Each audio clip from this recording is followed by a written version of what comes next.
کہ نبی پاک علیہ السلام نے فرمایا آذان اور اقامت کے درمیان جو وقت ہوتا ہے اس میں دعائیں رد نہیں ہوتی. دعا مانگا کرو گے تمہاری اللہ اپنے فضل سے قبول کر لے گا. عرض کی یا رسول اللہ کیا مانگے؟ تو فرمایا عافیت مانگو رب سے. حضرت انس بن مالک حدیث کے راوی ہے رضی اللہ تعالیٰ عنہ. یہاں بھی فرمایا یہ عین قبولیت کا ٹائم ہے، اللہ سے عافیت مانگ لو، اس کی پناہ. ہم دعاؤں میں بھی محدود ہو جاتے ہیں. رب دا طالب کوئی نہ ملیا جو ملیا طالب زردہ ہو.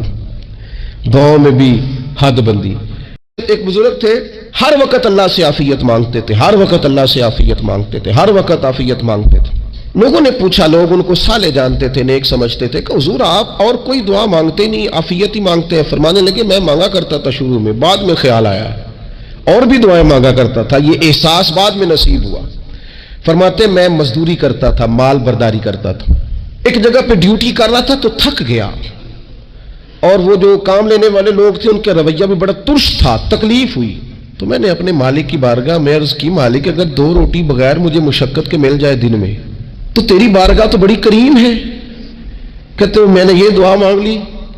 ذرا میں تھوڑا آگے بڑھا تو 2 بندے آپس میں لڑ رہے تھے، میں ان کی صلح کرانے کے لیے انہیں بچانے کے لیے آگے بڑھا تو میں جس کو چھڑا رہا تھا دوسرے نے میرے اوپر ضرب لگا دی، میرا بھی سر پھٹ گیا.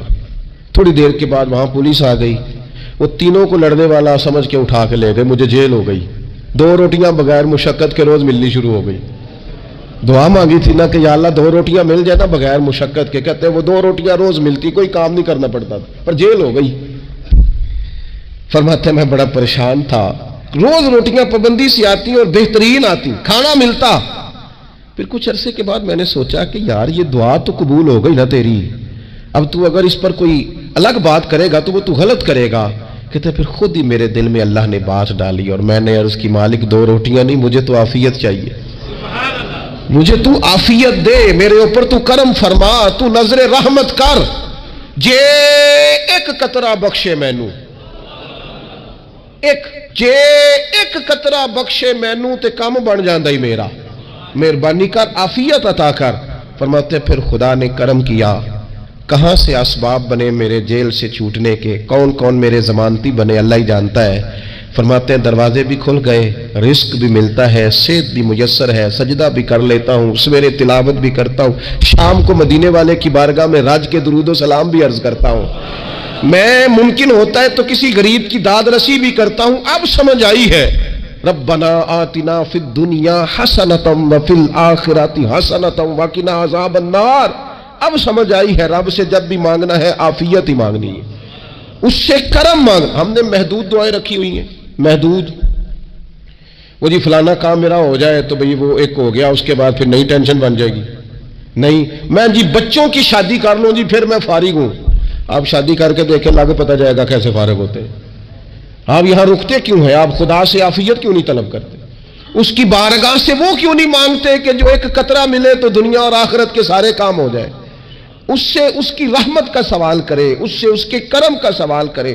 اللہ کی بارگاہ میں بھی حاضر ہونا اور جچی تلی اور جناب ناپ تول کر اور محدود چیزوں کا سوال کرنا. مالک سے مانگے اور وہ جب دیتا ہے تو دیتا بھی بے حساب ہی ہے. وہ جب عطا کرتا ہے تو کرم کے دروازے کھول کے عطا کرتا ہے. بعض اوقات بچے بھی تربیت کرتے ہیں نا.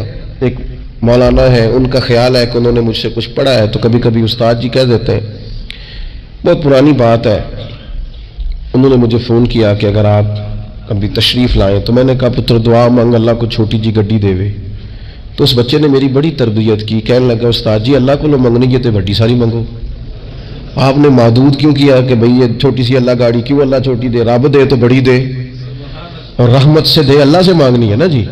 ہم تربیت نہیں لیتے. میں نے اس کا شکریہ ادا کیا، میں نے کہا بیٹے تو نے بڑی سونی بات کی، اللہ تجھے اس کا اجر عطا کرے، اللہ تجھے برکات عطا کرے. اگر آپ نے سیکھنا ہے تو پھر آپ سیکھ لیں گے، اور اگر نہیں سیکھنا تو پھر یہی کہنا ہے ساری عمر لنگ گئی بندہ کو نہیں ملیا، چونکہ مزاج نہیں ہے نا سیکھنے کا، اس لیے پھر ملا ہی کوئی نہیں. پھر ساری زندگی کو میسر ہی نہیں آیا، کسی نے نصیحت ہی نہیں کی، کوئی آنکھوں کو بھایا ہی نہیں. خود ہی بڑے سیانے تھے، خود ہی بہت بڑے تھے، اپنا قد بھی بڑا اونچا تھا، سب ٹھگنے چھوٹے اور کمزور اور بونے نظر آئے.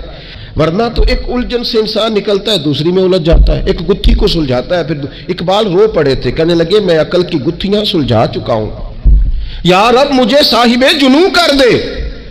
اللہ یہ بڑا میں نے ہیر پھیر دیکھ لیا، مجھے دیوانہ بنا، اب مجھے جنون ہو، اب میں کسی کے لیے رویا کروں، اب میں کسی کی یاد میں تڑپا کروں، اب میں رات کسی کے لیے میری آنکھیں بیدار رہے، یہ بڑی ہو گئی دنیا داری، عقل کی گتھ حالانکہ نہیں سلجھتی، پر اقبال کہتے ہیں عقل کی گتھیاں سلجھا چکا ہوں، یا رب مجھے صاحب جنوں کر دے۔ اور پھر کہنے لگے بجھی عشق کی آگ اندھیر ہے، اب یہ مسلمان نہیں، یہ خاک کا ڈھیر ہے، تو مٹی بن کے رہ گیا، کیا کہاں اپنی ساری توجہات کا قبلہ کس چیز کو؟ میرے عزیزو، اللہ سے عافیت۔ نبی پاک علیہ السلام نے ایک شخص سے پوچھا کیا دعا مانگ رہے ہو؟ تو اس نے کہا یا رسول اللہ میں اللہ کی بارگاہ میں صبر کا سوال کر رہا ہوں۔ تو حضور فرمانے لگے صبر تو مصیبت پر ہوتا ہے۔ یا رسول اللہ پھر کیا مانگو؟ آپ ان جملوں اور لفظوں کی گہرائی کو سمجھے، صبر کے لیے تو پہلے مصیبت آئے گی پھر صبر آئے گا، تو یا رسول اللہ کیا مانگو؟ فرمایا تو رب سے عافیت مانگ۔ مانا کیا ہے؟ مصیبت آئے کیوں؟ اللہ تجھے اپنی حفاظت کے حصار میں لے لے، وہ وقت ہی کیوں آئے کہ جب تیری طبیعت الجھ جائے، جب تو پریشان ہو جائے، جب تو تو اللہ سے عافیت مانگنا۔ جب تو عافیت مانگے گا تو اگر کبھی مشکل آئے گی بھی نا، تو خدا پھر اپنے فضل سے مشکل سے نکلنے میں رستہ بھی بڑی جلدی عطا فرمائے گا اور تیرے اوپر فضل فرمائے گا۔ اگر عافیت، یہ جو ہم نبی پاک کی امت ہے نا، تو یہ ہمارے گرد اللہ کے فضل اور اس کی رحمت کا حصار ہے، یہ حصار ہے ہمارے گرد۔ وہ درویش نے کہا تھا نا کہ کروں شکر کتنا اور کروں فخر کتنا کہ تیرے کرم نے مجھے فائز المرام کیا، دیکھو بنا کے سید عالم کا امتی مجھ کو گناہ سے پہلے ہی بخشش کا انتظام کیا۔ ابھی میں نے غلطی کی نہیں، لیکن مجھے حضور کا غلام بنا دیا، بخشش کا بندوبست پہلے ہو گیا۔ اپنے مالک سے، بیمار بھی اس سے عافیت مانگے، مقروض بھی اس سے عافیت مانگے، بے اولاد بھی اس سے عافیت ہی مانگے، صاحب اولاد بھی اس سے عافیت ہی مانگے، جو دولت کے حصول کے رزق حلال کے خواہش مند ہے وہ بھی اس سے عافیت مانگے، اور جن کی جھولی اس نے بھر دی ہے وہ بھی اپنے رب سے عافیت ہی مانگے۔ مالک سے جب سوال کرے، ایک بزرگ تھے انہوں نے تو اپنی انگوٹھی میں لکھوا لیا تھا کہ یا اللہ مجھے عافیت عطا فرما، اور جب بھی دیکھتا ہوں یاد آ جاتا ہے کہ اللہ سے عافیت مانگنی اپنے مالک کی بارگاہ کے اندر۔ دیکھو میں نے دیکھا ہے، وہ کسی نے کہا تھا کہ تیری خواہش ہے کہ وہ تیری آرزو کرے پوری، اور میری خواہش ہے کہ تیری آرزو بدل جائے۔ کچھ لوگ ایسی خواہشات بھی لے کے آتے ہیں کہ جو پوری نہ ہو تو بہتر ہوتا ہے، اس لیے آپ کو پتہ ہے موت مانگنا جائز نہیں دین میں۔ مصائب سے گھبرا کر، مشکلات سے گھبرا کر، زندگی کے مد و جزر سے پریشان ہو کر موت کا سوال کرنا جائز نہیں۔ کس طرح جائز ہے؟ ان لفظوں کے ساتھ دعا کر سکتا ہے کہ یا اللہ جب تک میری زندگی بہتر ہے مجھے زندہ رکھ، اور جب میرا دنیا سے جانا بہتر ہے پھر تو مجھے اپنی بارگاہ میں بلا لے۔ یہ بھی کیا ہے؟ یہ بھی عافیت کا سوال ہے کہ یا اللہ رکھ بھی تب تک جب تک رہنا بہتر ہے۔ نبی پاک نے بھی ارذل العمر ہونے سے پناہ مانگی۔ ہمارا یہ مزاج بن گیا ہے کہ ہم اپنے حق میں ایسی چیزوں کا سوال کر رہے ہوتے ہیں جو کئی دفعہ ہمیں مل جائیں تو ہمارا نقصان کریں۔ قرآن حکیم ایک جگہ پہ اللہ کریم نے فرمایا ہے کہ اگر سب لوگوں کو مال دے دوں تو بغاوت کریں، فساد ہو جائے۔ کیا مانا؟ کہ اپنا نقصان کر بیٹھے لوگ۔ ہم اپنے مالک کی بارگاہ میں بعض ایسی چیزوں کے سوالی ہیں کہ جو ہمارے لیے ٹھیک نہیں ہے، ہمیں اس کے کرم پر چھوڑنا ہے، اس سے عافیت مانگنی۔ اور بعض لوگ، کیونکہ میں کہہ چکا ہوں شروع میں کہ ہماری دینی روحانی تربیت نہیں ہوتی، اور ہم کہیں سے باقاعدہ اسباق لینے کے قائل ہی نہیں ہوتے، پوری تربیت کا ہمارا مزاج نہیں ہوتا، اپنی عقل اور اپنا شعور اور اپنے حساب سے ہم زندگی کو بتانا چاہتے ہیں۔ اور یہ جو میرا دور ہے یہ ویسے ہی الجھا ہوا زمانہ ہے، اللہ ماشاءاللہ، پتہ نہیں کوئی کیا بول رہا ہے، کوئی کیا کہہ رہا ہے، ایسے جیسے کوئی میلہ لگا ہوا ہے اور کان پڑی آواز سنائی نہیں دے رہی۔ جس کی دکان پر کوئی گاہک نہیں وہ بھی کہہ رہا ہے لائنیں بنا لو۔ ایسا الجھا ماحول ہے اور ایسی آزمائش ہے کہ لوگ بیچارے پریشان ہیں۔ دیکھیں جب تربیت کے ساتھ انسان آگے بڑھتا ہے نا، ہمارے پاس مقتدا ہے اللہ رسول کا کلام، ہمارا پیشوا ہے رب رسول کا فرمان۔ جب ہم کتاب و سنت کی روشنی میں آگے بڑھتے ہیں تو پھر ہمارے لیے منزل آسان بھی ہوتی ہے اور قریب بھی ہوتی ہے۔ پھر ہمارے لیے آگے کی طرف سفر کرنا، آگے بڑھ جانا یہ آسان ہوتا ہے۔ آپ غور کریں جو لوگ دنیا میں کامیاب رہے، بھلا کس طرح کامیاب رہے؟ اس طرح کامیاب رہے کہ انہوں نے نا اپنے رب سے عافیت مانگی، اللہ تعالیٰ نے خود بخود ان کے لیے رستے بنائے۔ آپ تاریخ پڑھیں گے بعض لوگوں کی تو لگ نہیں رہا تھا کہ وہ اتنی کامیابی حاصل کریں گے۔ دیکھ لیں آپ، حضرت غوث اعظم جیلانی رضی اللہ تعالیٰ عنہ بغداد شریف تشریف لاتے ہیں تو ان کی کیفیت یہ ہے کہ پتے کھا کے گزارا کرنا پڑتا ہے، یعنی پیچھے کوئی ایسا بیک گراؤنڈ کسی کا بنایا ہوا ادارہ، کوئی بڑی خانقاہ، کوئی بڑے لمبے چوڑے والد صاحب کے مریدین، کوئی بڑا لمبا سلسلہ نہیں مل رہا۔ ان کو بظاہر پتے کھا کے گزارا کرنا پڑتا ہے، لیکن چونکہ وہ نکلے ہیں اللہ کی مدد کے ساتھ، انہیں اللہ نے تائید دی ہے، فضل فرمایا ہے، تو نتیجہ یہ نکلا ہے کہ 70 ہزار بندہ ایک ایک وقت میں تربیت لینے کے لیے ان کے سامنے موجود ہے۔ یہ اللہ نے اسباب بنائے ہیں، کیونکہ جب رب عافیت عطا کرتا ہے تو پھر اللہ اسباب بھی پیدا فرماتا ہے۔ ہمارا ذہن تو تھک جاتا ہے سیاست کرتے کرتے۔ وہ قرآن مجید کی آیت کا ترجمہ کرتے ہیں نا اعلیٰ حضرت اہدنا الصراط المستقیم، یا اللہ ہمیں سیدھی راہ پہ چلا۔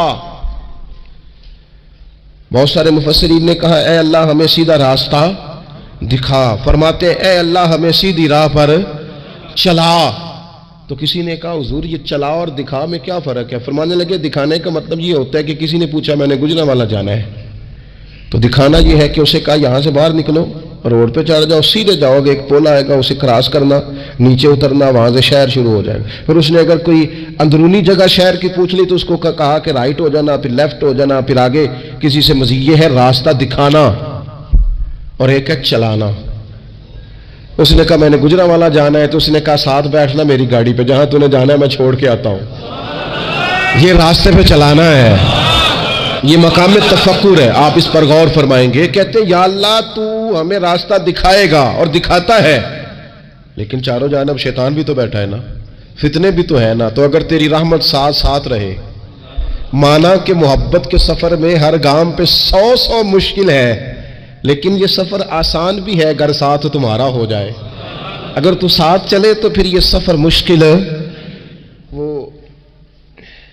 ہارون رشید نا اپنے محل کی چھت پہ ٹہل رہا تھا، سب سے اوپر والے چوارے پر، نیچے سے حضرت بہلول دانا گزر رہے تھے، اوپر اس کے ساتھ سپاہی بھی تھے، گن مین بھی تھے۔ اس نے کہا یہ بابا تو ذرا اوپر اٹھاؤ۔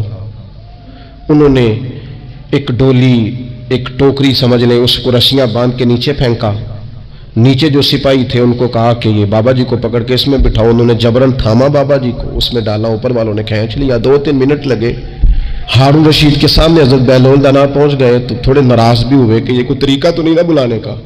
ملاقات ہوئی تو کہا کیوں بلایا؟ کہنے لگا ایک مسئلہ پوچھنا تھا۔ فرمانے لگے بادشاہ ہے نا، تیرے مسئلے پوچھنے کا بھی اپنا ہی انداز ہے، پوچھ مسئلہ۔ کہنے لگا بابا پوچھنا تھا کہ آپ اللہ تک کیسے پہنچے؟ حضرت بہلول دانا چپ کر گئے۔ 2-4 منٹ کے بعد کہنے لگے جس طرح ابھی زمین سے تیرے تک نہیں پہنچا، بالکل اسی طرح پہنچ گیا وہ رب کریم کی بارگاہ تک، اور وہ بھی جو اس نے کرم فرمایا ہے، ورنہ میں تو نہیں سمجھتا کہ میں پہنچ گیا، وہ بھی اگر تیری خوش گمانی ہے۔